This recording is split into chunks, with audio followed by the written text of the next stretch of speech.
for some hostesses, I've had to say, in order to get your free item for booking this party, because sometimes my hostesses wait till the day of to get their free item, I said you have to have a minimum of this many people show up.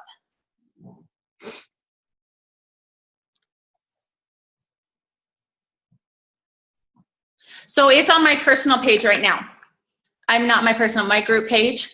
On my group page, I said, book an in-person party with me, and a minimum of 8 people need to book a party to be entered into the drawing to receive a free pair of leggings. So they could do one party with me, but from that one party, if 20 people come, I could potentially get 20 parties from them. So yeah, I'm not really losing the leggings though. To me, it's a worth investment. So I do every month, I send them a pair of leggings, and it's a mystery leggings. So I choose which leggings they get, but the requirement is to book a party. And like I said, 8 people have to book a party before anybody's entered into the drawing. Does that make sense? Yeah, it does. Great idea. Any other questions, you guys? Misty, would you mind typing up what your top 5 tips as well, so that we can share that on the team page as a document? Yeah, I can do that. Okay, thank you. Really awesome ideas. If you have any more questions, go ahead and ask them. If not, let's see. Everything else is slow moving. So Emily asks, I seem to be selling tons of leggings, but everything else is slow moving. For me, I didn't build my business on leggings. I don't have a lot of leggings. When we went into the leggings drought, I just didn't get any leggings. I couldn't afford the leggings. And it was for me too, but I just had to step back and say, okay, what leggings I have are for those who book parties. And I tried really hard to push other items. I sell Cassie skirts as scarves. I don't sell them as Cassie skirts right now. They're scarves. But I always suggest to the ladies to buy the Cassie skirt in their size, so that when summer comes around, they can still wear that Cassie skirt as a skirt. I've just had to learn different ways to advertise items. But even now that I do have the leggings, I don't sell a lot of them. I give more away leggings than I do sell them. Yeah. Emily, another idea too for that is put the clothes on your body, the different clothes on your body, and take pictures of them. People are going to be attracted more to what you wear a lot. I find that if I'm wearing the Anna dress a lot, then people want to buy the Anna dress. If I'm wearing the Carly a lot, people want to buy Carly's. If I'm wearing the Sarah, people want to buy Sarah's. So it really, I think you have a lot of influence in your group to influence them on what they might want to buy. You know, if you're wearing leggings all the time, which we do, you know, don't necessarily take a picture of it. Take a picture of yourself wearing something different, or a piece that you want to sell. I've been trying to wear Nicole's lately because those are slow moving for me, and I've taken my pictures in more Nicole's lately so that I can influence my customers to not so much influence, but show them how cute the Nicole dress is. You know, if they're not seeing it, they're not going to be thinking about buying it. So a lot of that, a lot of what your customers buy is what you show them, I think. Don't you think, Misty? Yeah, I wear the Carly a lot, and so I can't keep Carly's in stock. But my Julias aren't moving, but I can't wear Julia because it doesn't look good on me. So I do believe that what you wear is what you sell. I mean, I sell a lot of Cassie's, Carly's, Irma's, but I'm not selling girl skirts. I'm not selling the Julias, and the leggings don't sell as much, but I do wear them. So I believe that if you wear it, it will sell. Also, I've branched out to my customers and I've asked them to send me pictures that I'm going to be doing an album in my group of people wearing the different styles, because I can't wear all of them, or I don't like my pictures, but they want to see real people wearing the clothes. So that's what I'm going to start doing, is to have an album where people are wearing. We noticed in our live sales too that people will look at whatever's in the background behind you and usually buy it. So like that first live sale that I did, I had a Carly in the background, and then I just grabbed the mannequin that Jenny had dressed up, and somebody wanted that first Carly, and I hung up another one in its place, and somebody bought that one too. And then somebody bought all three pieces off the mannequin because they liked how it went together. And I ended up, selling everything that I put behind me in that sale, which was like, 20% of the pieces that I sold in that. And it was just because they were there and people could keep looking at them, and it was something that they think, oh, well, we really like that, so we're highlighting it. We're putting it up for everybody to see. We must really like it, yeah. So it must be awesome because they're putting it up for everybody to see. So that's kind of another idea where you can just put something up if it's not moving, and it's a new highlight piece, and somebody might just take it off your hands. Mandy, I do the first half hour, you get $5 off. Each friend, you get $1 off. I also have these what's my size cards. So I have only what I carry and the sizes. And then I say, if you try on every style in your size, and I sign it, so they come to me wearing the clothing, I'll sign it so I know they're trying on the clothes. I'll sign it, and then if someone comes to me with a full paper, I'll be like, okay, we can do a pair of leggings, or I can give you an additional 5% off. Or with the booking the parties, I do the same thing. I'll give you a free pair of leggings or an additional 5% off. That's just the way I've learned, because a lot of people take the discount because, 5%, they'd rather have the discount. Some have taken the leggings, but it just depends on what works for your customers, and I've just had to play with it. And what may work for one customer doesn't work for another in the same party. So that's when I rely on the hostess to figure out their personalities and what can work best for them. Yeah. Another thing I do too is I tell my hostess, and I've been doing this more lately because I want to book more parties from parties. I tell my hostess that for every 3 parties she books of her friends at that party, she'll earn an extra free item at that third party. So then I'm recruiting her help and influence to try to get her friends to book parties too. So then I'm not having to do all of the convincing. So any other questions, you guys? These are great questions. Jenny, on that, how do you keep track of who books from whose party? I haven't had that happen a lot, where the hostess has those 3 parties booked from her party. Sometimes they'll get 2, sometimes they'll get 1. I try to get her to help me book those 3, but usually I just know, and usually the hostess remembers for me. So my style, Misty, you're a lot more organized than I am. I love your list idea of the callback for your possible hostesses, but you could just make a list. You could just make a Word document, simple as that, so that you remember, when I do this party, or put it on your calendar. When I do this third party, then so-and-so will get their free item if they come. So, yeah.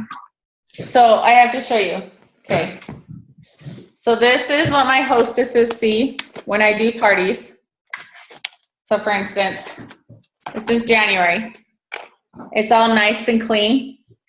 I'm a little embarrassed to show you this one, but this was last month. This is what I do. Like, it is, I write in here, okay, I have this party this day, and then I underneath it, I'll be like, okay, I have to make an event for this party this day. And yeah, so I have 2 different books that I write in. I have one where my hostess is seen. It's all nice and pretty. And then I have mine that's just like scribbled everywhere. But I had to do that because I'm like, for me, I want my customers to see a nice clean book, but mine, it's like for my personal use. So I have 2 different calendars that I use. Yeah. And I agree with that. Definitely want it to look nice and neat, but I also love to see things blocked out on your calendar, especially when you're showing your hostesses what you have available. So like, here's mine. Okay, this is my February. I have 1, 2, 3 parties booked. That's it, 3 parties. But it looks like more, doesn't it? Does it look like more than that? So that's one of my tricks that I like to use too, is I like to make my calendar look a little more full than it actually is, so that people feel like it's harder to get in, so they got to book right now, or else they might not be able to get a party. So Emily, I have a lot of people sending me messages saying, if you get this in sold to me, or I will post a sneak peek of an item and get messages from people with them asking for it. Welcome to the club. Emily, when I get those, I usually either, you're scared to lose people. Oh, okay. I think you just have to set your rules very clearly. Make sure they know what the rules are. Sneak peeks are not meaning that it's for sale. It means that it's going to be for sale at this certain time, and the first comment sold gets it. And then the people that send me pictures of, hey, I'm looking for this, let me know if you get it. Honestly, I kind of ignore them. I usually will respond and say, yeah, sure, I'll watch for that for you, but I really don't watch for it because that's way too much work. Your job is not to go out and find pieces for people. That is not your job. Your job is to sell your inventory and what you have, because what you have is great. If you do that for people, then you start becoming a unicorn hunter and not a LuLaRoe consultant. It's a lot of time that takes to go find those pieces. And if they want to find them, they can go find them, but it's not your job. So, you can be courteous and say, yeah, if I get that in, I'll be sure to let you know. Or I have one that's like it. Let me show you what I have that's similar to that. Yeah, that's a great suggestion too, to get them back shopping with you. So, don't be afraid to lose people. I think more, as long as you have good boundaries, as long as you have your rules set and very clearly posted, then you're going to get quality shoppers in your group. The people that are sending you those messages, I would be brave enough to say probably that they're not quality shoppers. They are unicorn hunters, which are not quality, loyal. Consistent, not loyal customers. Exactly. They're not loyal.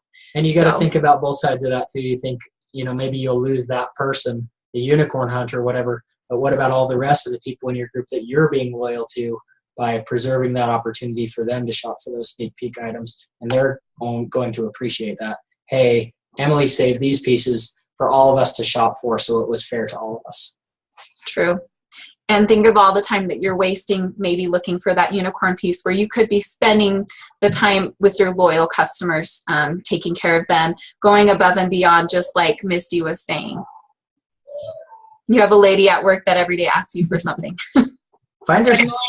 My sister does it. Every day I get a message.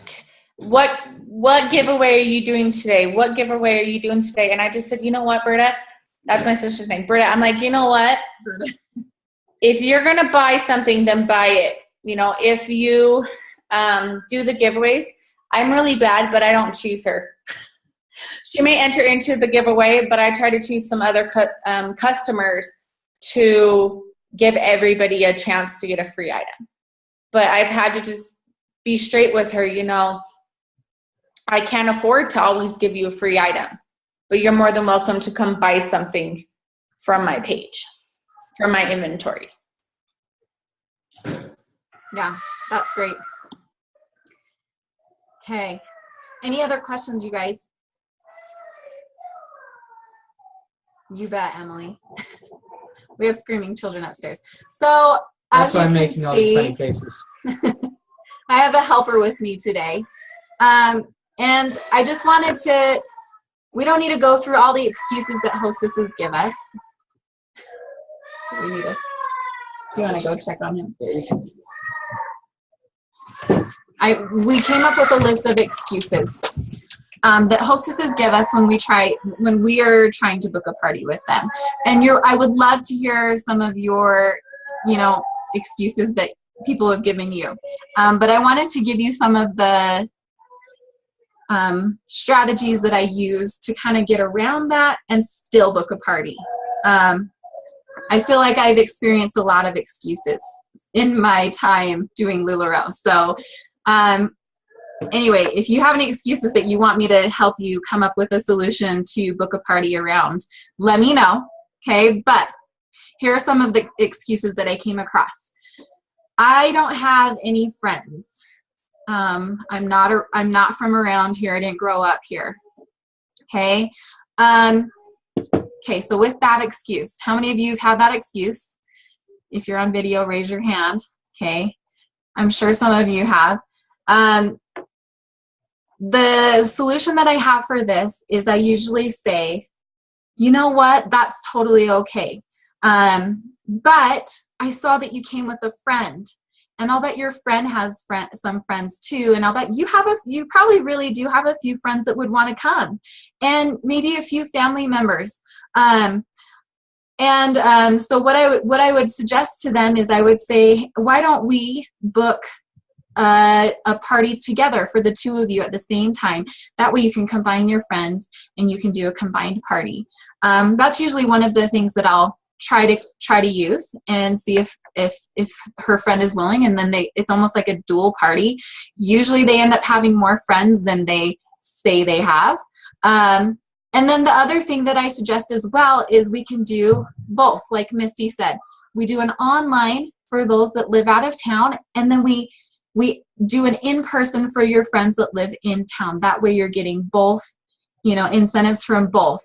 The online purchases must be made before the in-person party is what I tell them. But that's one of the things I will use. Okay, let's see. Another thing that I hear is, yeah, I think I would like to book a party, but can I get back to you? I can get back to you when I get home, when I look at my calendar. And so usually that I see that as a way to escape booking a party. And so what I do is I will say, you can totally do that, but if you book at this party, I have this cool incentive or this cool incentive that you get if you book at this party. So let's do this. Let's get it on the calendar so that you can get your incentive, you can get your discount.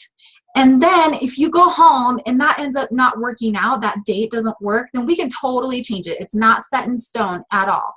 It's just to get it on the calendar and you can get your incentive.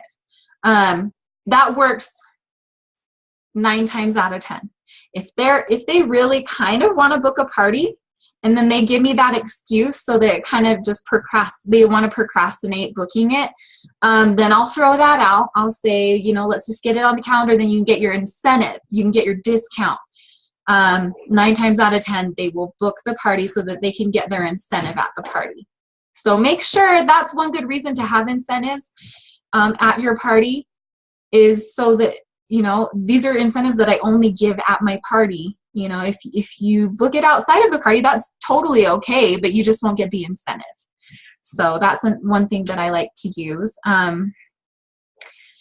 Sometimes people will say, gosh, that month is really full for me. Let's say I'm trying to book a party for February. I've got my February dates. And they say, oh, February is really busy for me. I'm going out of town and I'm doing this and I'm doing that. I say, oh, that's okay. Totally fine. We can book it out next month. We can totally book it out next month. I have this day, and this day. Which one works best for you? That way, they can't possibly be totally booked for 2 months, right? You know, maybe they can. And if they say they are, then maybe they really don't want to book a party. And you say, oh, that's okay. Yeah, totally cool. That's just fine. Let's get you checked out. So I at least have, you know, I can go to the next month and see what they say about that. And then let's see. The last one, and these are obviously for in-person parties because you're booking them in person. But the last one that I hear a lot of is, I just don't have enough space. I live in an apartment, or, you know, I live with my parents, but, you know, they wouldn't want to host a party or something like that. Or my house is really small and I just don't have enough space. And I say, that's totally fine. You can absolutely use my house to do a party. Or, you know, maybe you have a friend that would like to host with you and you can use their house. So those are some of my solutions to the common excuses. Let's see. Did you answer some of these, Misty? Excuse, I have just hosted so many parties lately, so I don't think I can do one right now. How do you split the reward for 2 people? Oh, okay. So for the people that say I've hosted so many parties lately, you can book them out. Book them out 1 or 2 months. Book them out 1 or 2 months. And then splitting the reward for 2 people, I just split it in half. So with 2 people, 2 hostesses, that should mean that they get 2 hostesses worth of friends to come, right?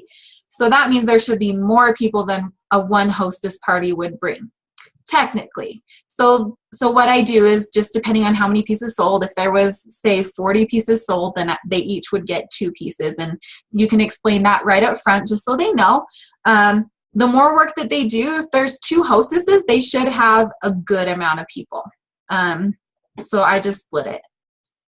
Yeah. You do double incentives. Missy does double incentives, so she's really nice. She's so nice. That's why she's booked 12 parties. That's, you guys, seriously. And what she says is so right. The more you give, the more you get. Do you get people that book and get the incentive and then bail on a party? Yes, sometimes they do. But what I say to that is that when you book a party and you give the incentive right then and there at the party, I feel like they feel a little more personal obligation to follow through with the party. If you don't give them anything right then, they're free and clear. And they can cancel on you and not feel guilty at all. If you give them the leggings or you give them the $10 discount off their purchase, they're going to feel guilty. I've had some people, and this is what I usually hear is they'll call me or they'll text me and they'll say, I just have to cancel my party. This came up. And first I will try to reschedule and I'll say, hey, that's totally fine. Let's reschedule it to this date. I have these next dates available. If they really don't want to do the party, what they'll end up saying is, I really can't do this party. Can I pay you for the leggings that you gave me for free? Or can I, pay for that discount that you gave me on my order? The leggings, the free pair of leggings, I will tell you, means a lot more because it's a physical item that they have from you. It means a lot more than a discount does. The ones that I gave a discount usually won't tell me or won't say, can I pay you back for the discount? Usually it's the ones with leggings. Can I pay you for the leggings? Because they've already worn them. They can't return them. So, that's something that has worked for me since the beginning, since I started, and still does. So yeah, any other excuses that you guys have come across that I can help you find a solution for? I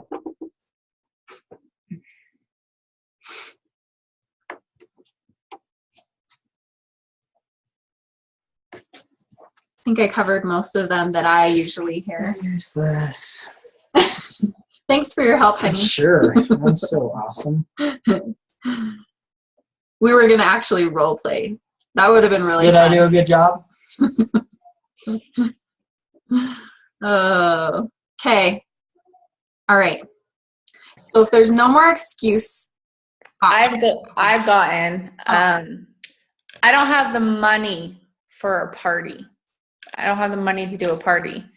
And I tell them, well, I guess it's a good thing that you don't have to buy anything. You're earning free clothes. Second, I don't really require you to do anything except for open your house to family and friends. You don't have to bring treats. You don't have to bring door prizes. You're not required to do anything. This is your opportunity to have a girls' night and have people try on clothes and purchase and earn free clothes. Right. That's great. Oh, an excuse. I have a family member or friend who sells, so if I do host a party, then I should with them.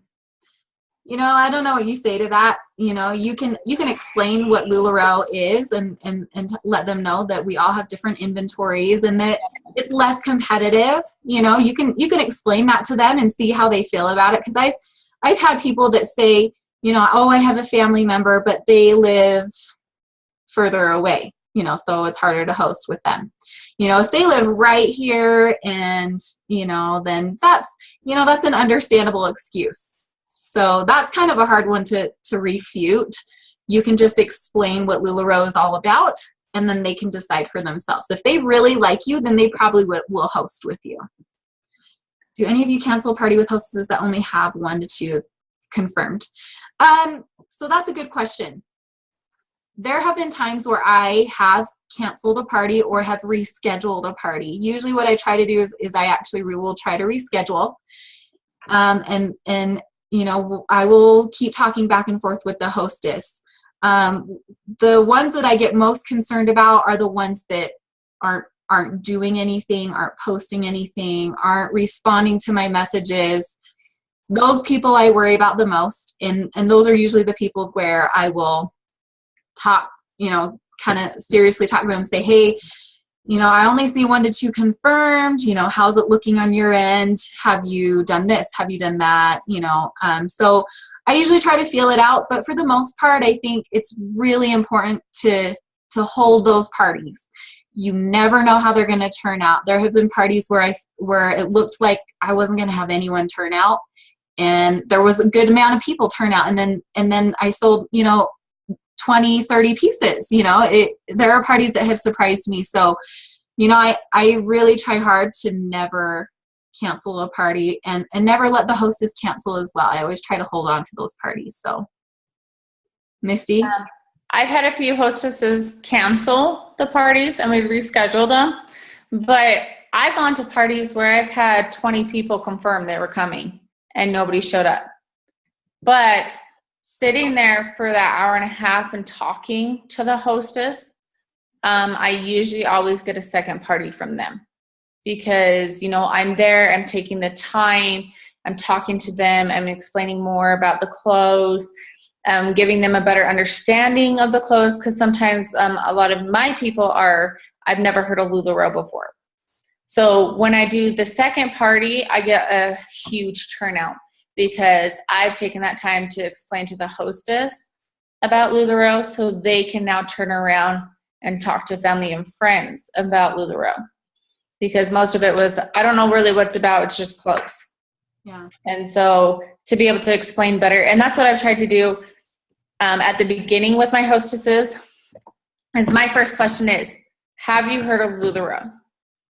And if their answer is like, well, I've heard of it, but I'm not sure what it's about, that's when I go into further explanation of what LuLaRoe is about and the clothes and everything else like that, so that they have an understanding from the beginning to be able to turn around and say, you know, I've tried these amazing clothes, and be able to hype it up to family and friends.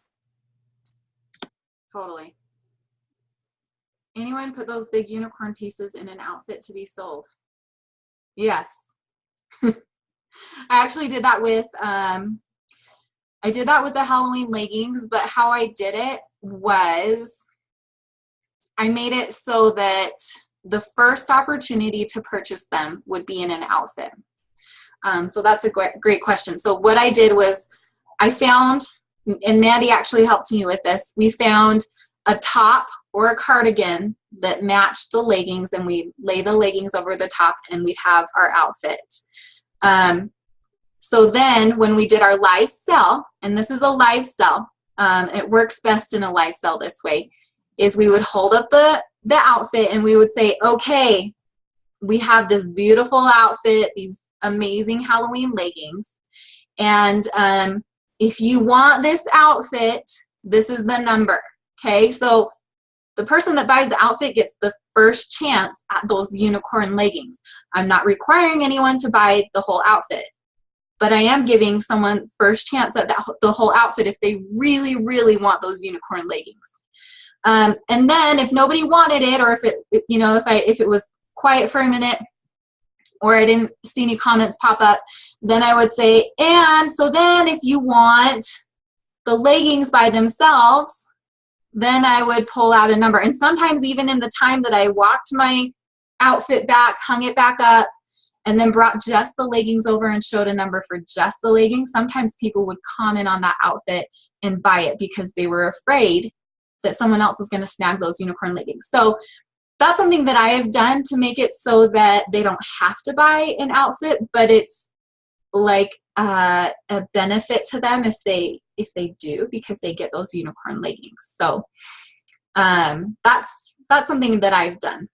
You can put them together in outfits. I think it's always great to put outfits together because some people can't visualize pieces separately how they'll look together. So sometimes it's really good to put them together so that they can visualize how it all looks together. I sell a lot of multiple pieces just by, in live sells, a lot of times in live sells, just by people saying, can you put a shirt with that? Or, oh my gosh, these leggings would look really cute with this Sarah cardigan or this classic tee, or, just throwing it out there. And then people usually will end up saying sold. Oh yeah, I want those too. Throw them in my bin. So I think that's a really great thing, is to make those outfits to help people, and that's going to help you upsell. You're going to sell more pieces that way. So, okay. Any other questions? I know this call, we've got a lot of information on it, but I think that's okay. I had one more thing that I wanted to talk to you about today, and that was about live sales. So that was a good segue, Emily. One thing I would like to challenge you and encourage you to do in this new year is to do more live, do more video, do more live sales. I feel like these are the reasons why I feel like live is beneficial to you and your business online. For those of you who are new, just starting, people can't memorize your inventory if you do all lives, okay? Or if you do them rarely, or if you do more lives than you do album sales. If you do only album sell a couple times a month and do the rest live, people will not be able to memorize your inventory. They won't know when you got new stuff, or if it was old stuff, they might never know, because you control what they see, which is really awesome for you, right? Second reason why selling live is awesome is because you can influence your customers and influence on them on what you think they ought to buy. So let's say you really need to sell some maxi skirts. Your maxi skirts aren't moving. Get your maxi skirts out, pair them with some tops, and show those pieces that you're really wanting to sell, and put it on your body, put it on the mannequin behind you, make it exciting, and sell those maxi skirts. So you have a lot of influence on what people buy when you do live sales, because they're going to buy what you show them. Another positive to live sales is that you can show prints up close. You can talk about the print. You can talk about the material. You can show them how it moves. You could put it on your body and show them how it looks on a real person. You can do so much more in a live sale than you can in a picture and then answering questions. They see so much more, and I feel like they get a better idea of what the piece is actually like. And then lastly, and most importantly, you're going to develop relationships with your customers.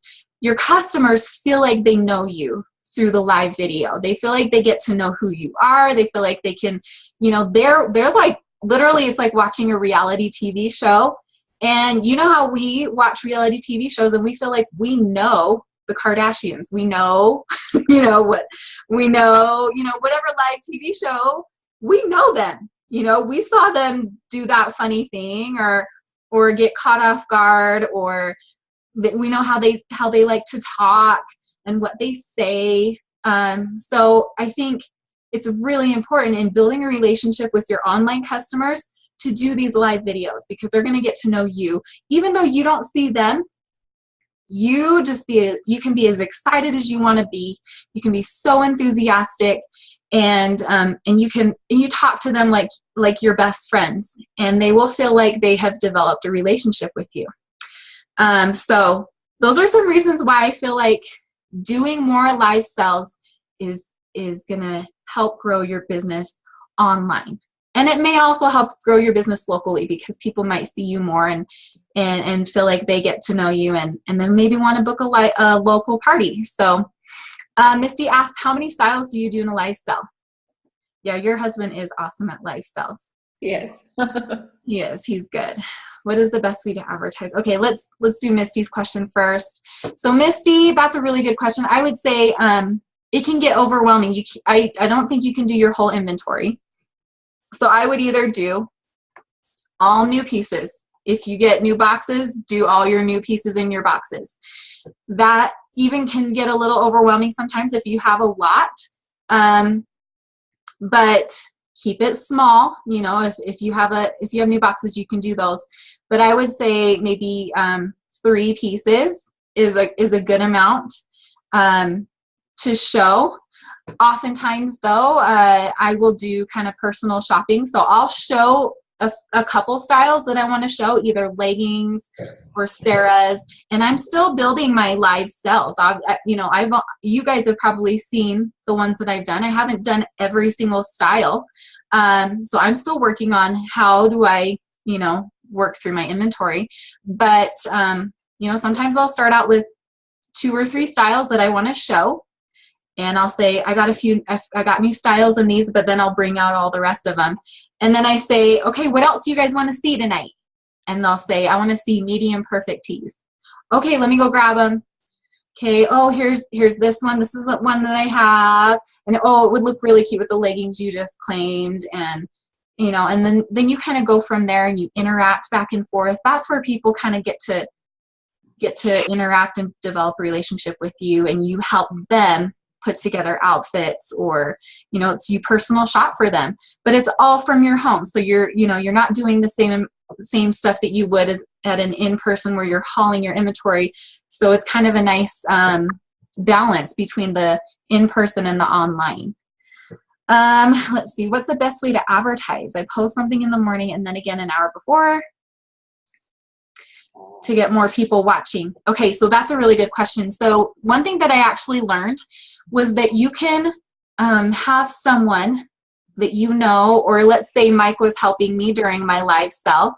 He was watching. You can have Mike go in and share your live video. He'll go into the video, he'll click share, and then you can click up to 50 names of people that are in your group and share the live video with them.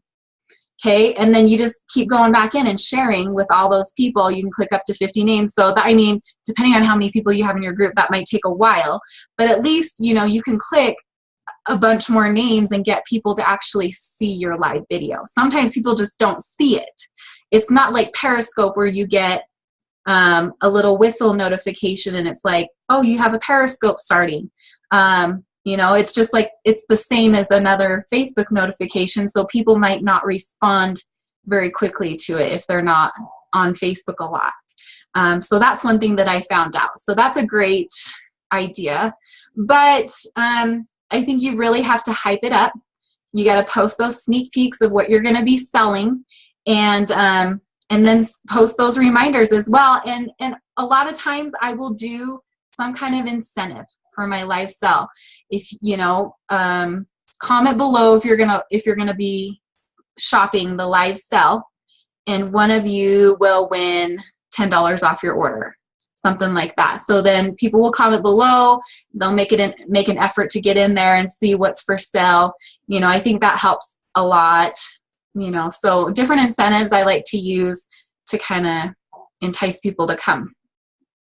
Since I'm an expert and I did one live sale ever, when I did those like 3 sneak peeks, one of them I asked a question like, guess what style this is, you know, and there were like 4 different prints or whatever there. And that one got like a ton of responses. It was a question and people felt like, oh, I'm going to go answer it, you know. Mm-hmm. And there was like over 20 responses on that. I don't know if it drove necessarily people to the live sale, but it got them interested. It got them to take notice and take action. Absolutely. So that's a great point, is making sure in your posts, your sneak peeks, you have a question at the end, something to where they have to act and respond for some reason. So that's really good. Emily, I think we did that too. Emily, we posted a poll if people want to do a live seller album. Yeah. So I remember. When Okay. we started making the transition. Let me tell you, I don't love polls for the reason that the people that answer the poll are usually the ones that don't want to do what you want to do. They might not be the spontaneous live shoppers anyway. A lot of the live shoppers are people like, oh, cool, let's hop on and see what's going on. They're not the same kind of people who would go answer a poll. Yeah. So I would say, you know, it's fine to do polls in your group and see how people feel, but don't let that necessarily dictate all that you do in your group. Don't let your customers take over your group and be in charge. You are in charge of your group, and I will tell you, there will be people who love your live sales. When I first started doing live sales, I mean, I hadn't done very many. I didn't think it was anything special, but people were just really excited about how fun that was, and you know, they got to talk to me and I got to talk to them, and they got these cool leggings, and so I got a really good response from it. But then I will tell you, I did a poll, or I did a video asking, you know, do you want to do a live sell or do you want to do an album sell? Of course, people all posted albums. Everybody, like almost all the comments were, I want to do an album sell. But guess what? You know, then I did another live sell later on, and I had plenty of people shopping for me that way. So I feel like, you know, you're going to get people to respond, and they might not, you know. You have different dynamics of people in your group. They're different people. There'll be some that will love the live and some that won't. And, yes, you know, that's where you can find your niche with both of them. Right. Yeah. So don't ever take away your album sell. But I think, you know, doing a live video is pretty amazing. I think there's so many more benefits from doing those live sales. So, okay. So, I just wanted to share that with you. I wanted to challenge you to do more live sales. Next week, I'll go over maybe more specifically on, yes, Misty, just a sec, specifically on on how to do a live sell.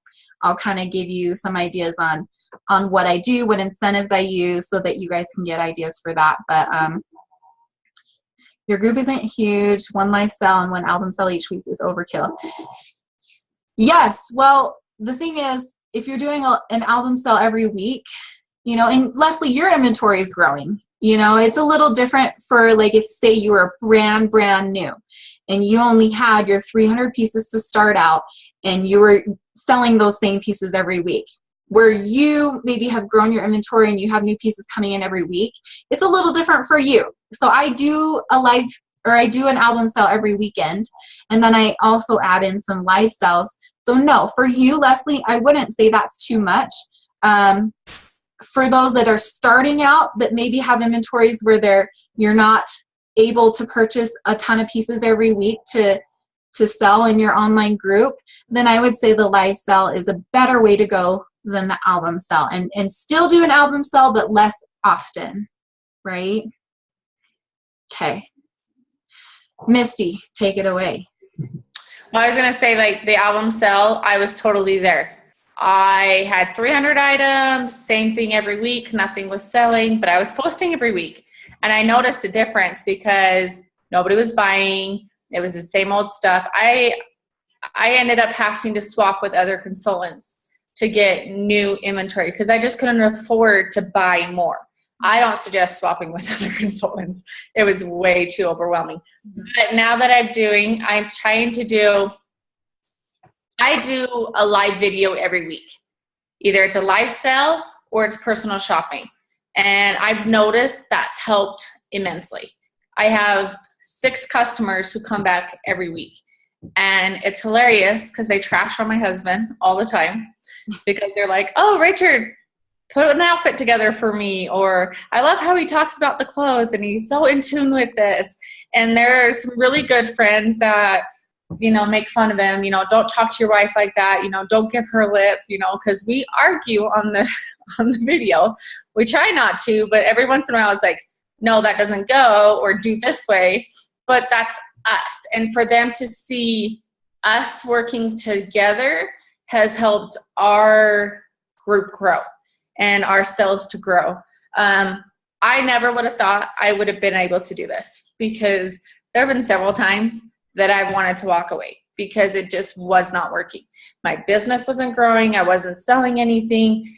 And I did a poll to say, okay, do you want album sale or do you want a live sale? Well, I got all albums. Well, instead of listening to my customers, I did a live sale anyways.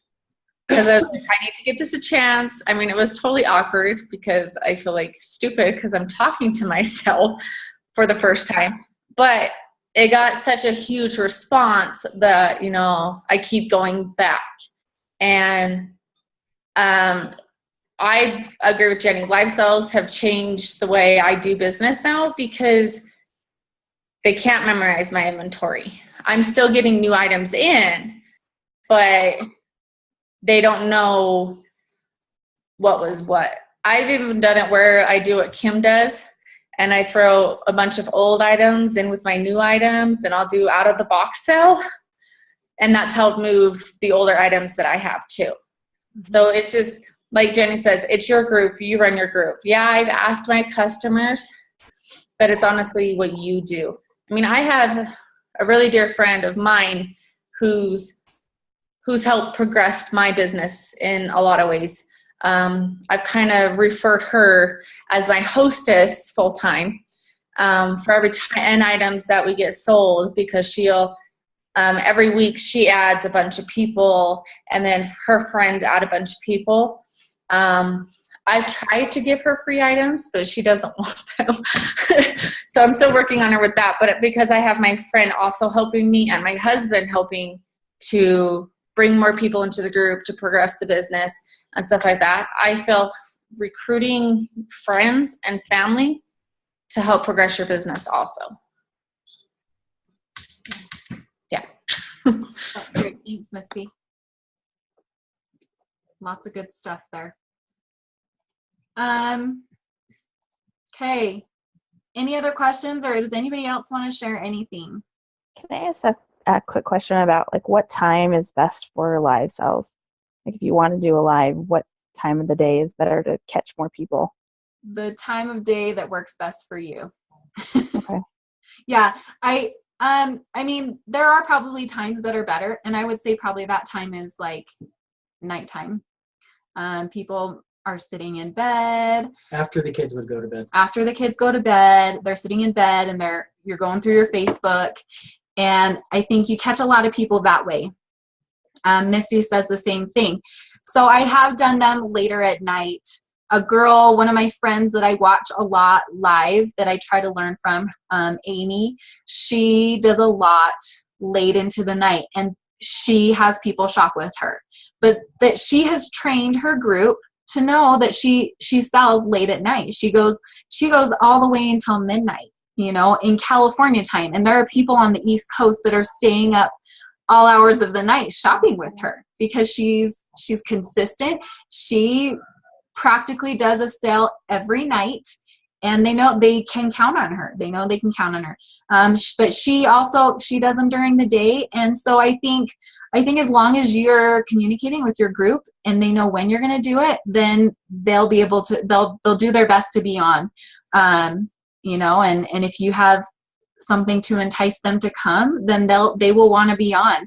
But again, this business is is about working for you, about being flexible for your life. And so make it work for you. What time is best for you? And then be consistent about that time. And then people will learn that, and they'll be trained to come and see what you're selling at that certain time, I think. So good question. You could have different times for different groups too. I mean, you could try it in the morning, and if you have some customers that's the better time for them. Maybe they work nights or they've got other stuff going on in the evening. Mm-hmm. You might have some morning ones. You might have a morning shift Yeah. time during the week and an evening shift time where you reach different groups. Mm-hmm. It's kind of experimentation. Totally. Absolutely. Yeah. It might depend on your group. Everybody's different. Yeah. Just leave those poll people out of it. Don't listen to the polls. They never tell the truth. Any other questions? Okay, you guys are awesome. Thanks for staying on and listening. This was all amazing information. I hope that you took notes. I am going to record, or I have recorded the majority of this call so that you can go back and watch it and remember the things that we talked about, or if you missed a little bit. But you guys are amazing. Get ready for the new year. Think of your theme for the year so that you can keep that in your mind. Progress, whatever your word is, keep that in your mind, and really think about building your business this year and Get those goals set. Yep, set those goals or don't set those goals. Because I hate setting goals. I do set goals. So have some goals for your business, but also don't stress about them too much. So, okay, ladies, have an amazing night. And don't forget, tomorrow is the home office call starting at 10 Pacific Standard Time.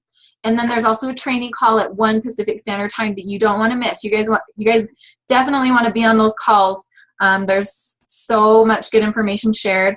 Angela, I don't know why you're not still getting that, but I will for sure post the link to the call so that you can get on that. And also, I will try to do a Facebook Live of the home office call. However, if I don't get on early enough, I can't.